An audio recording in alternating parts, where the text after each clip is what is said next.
Quando o diretor da escola me chamou ao escritório, eu soube que a minha vida estava prestes a mudar para sempre.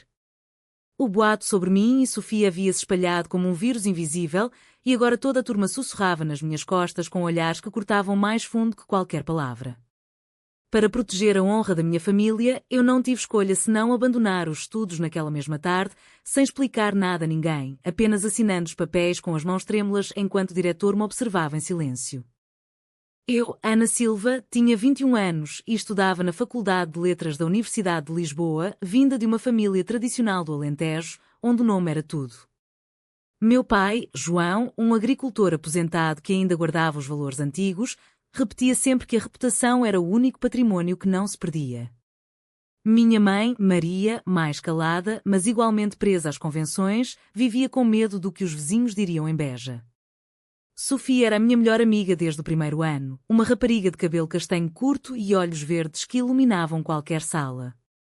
O que começou como tardes de estudo juntas transformou-se, aos poucos, em algo mais profundo, algo que eu mal ousava nomear até mesmo para mim. Nossos encontros secretos nos bancos escondidos do Parque Eduardo VII eram o único lugar onde podíamos ser nós, de mãos dadas, trocando beijos rápidos que sabiam a liberdade. Tudo mudou numa tarde chuvosa de março. Alguém nos viu. Um colega de turma, talvez, ou um desconhecido que passava. O rumor começou baixo, mas ganhou força nos corredores. A Ana e Sofia são mais que amigas. No início, ri-me, neguei com um encolher de ombros. Mas quando o diretor me chamou e me mostrou mensagens anónimas que circulavam no grupo da turma, senti o chão a abrir-se. Ana, para o bem da instituição e da tua família, talvez seja melhor reconsiderares a tua presença aqui, disse ele, com voz neutra mas firme. Eu não esperei o escândalo crescer. Nessa noite, liguei para casa e inventei uma desculpa, cansaço extremo, pressão dos exames, necessidade de voltar para Beja por uns meses. Meu pai ficou furioso ao telefone, mas aceitou, pensando que era uma fase. No dia seguinte, arrumei as malas e saí da residência sem me despedir de ninguém. O comboio para o sul parecia uma fuga, mas eu sabia que estava apenas adiada a tempestade. Em casa, a rotina antiga acolheu-me como uma prisão confortável.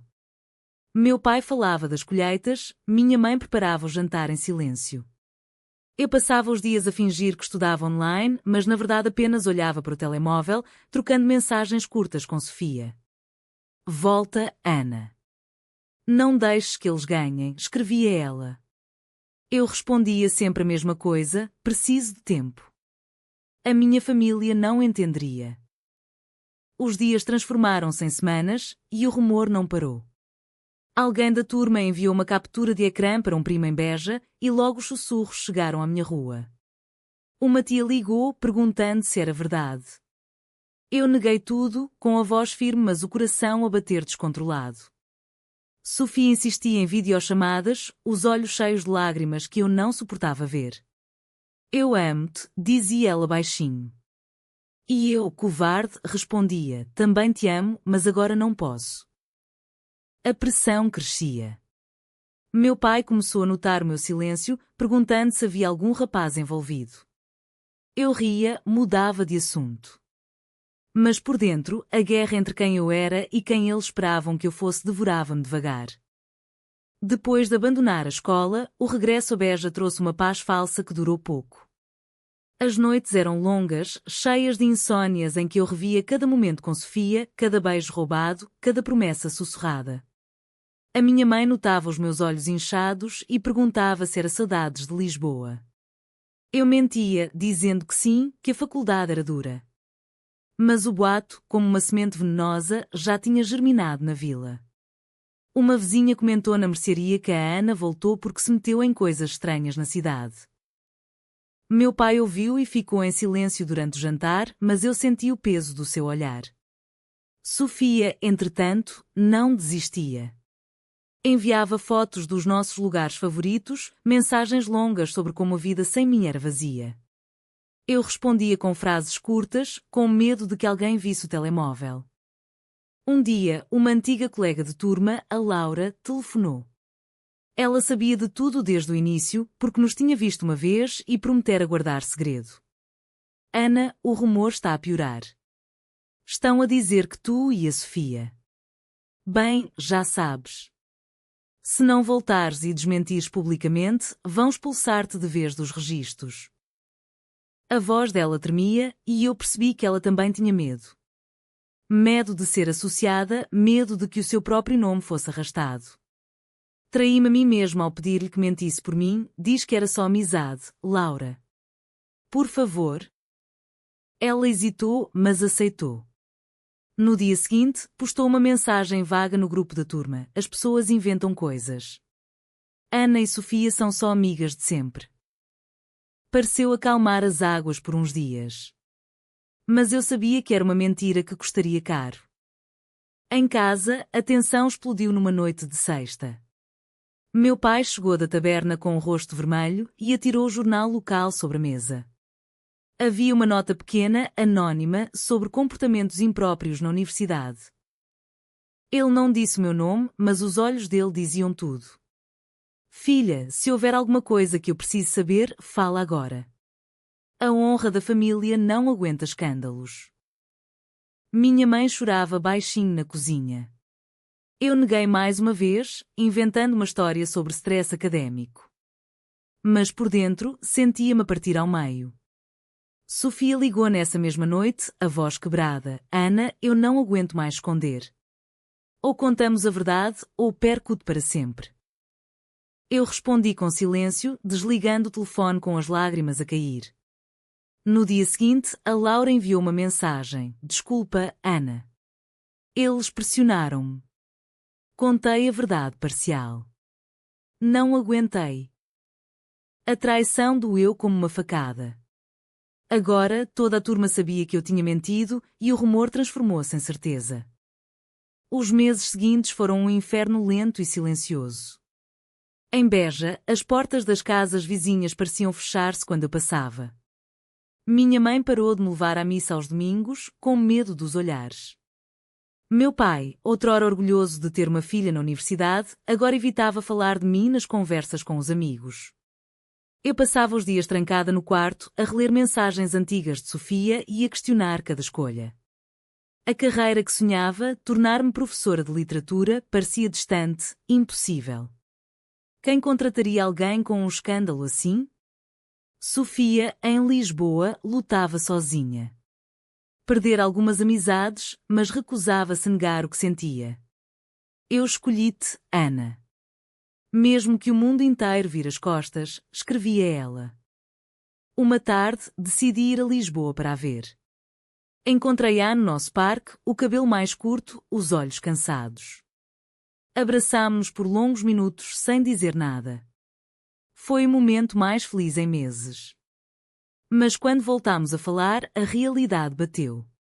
Os teus pais sabem? Perguntou ela. Eu abanei a cabeça. Então volta para casa e continua a mentir.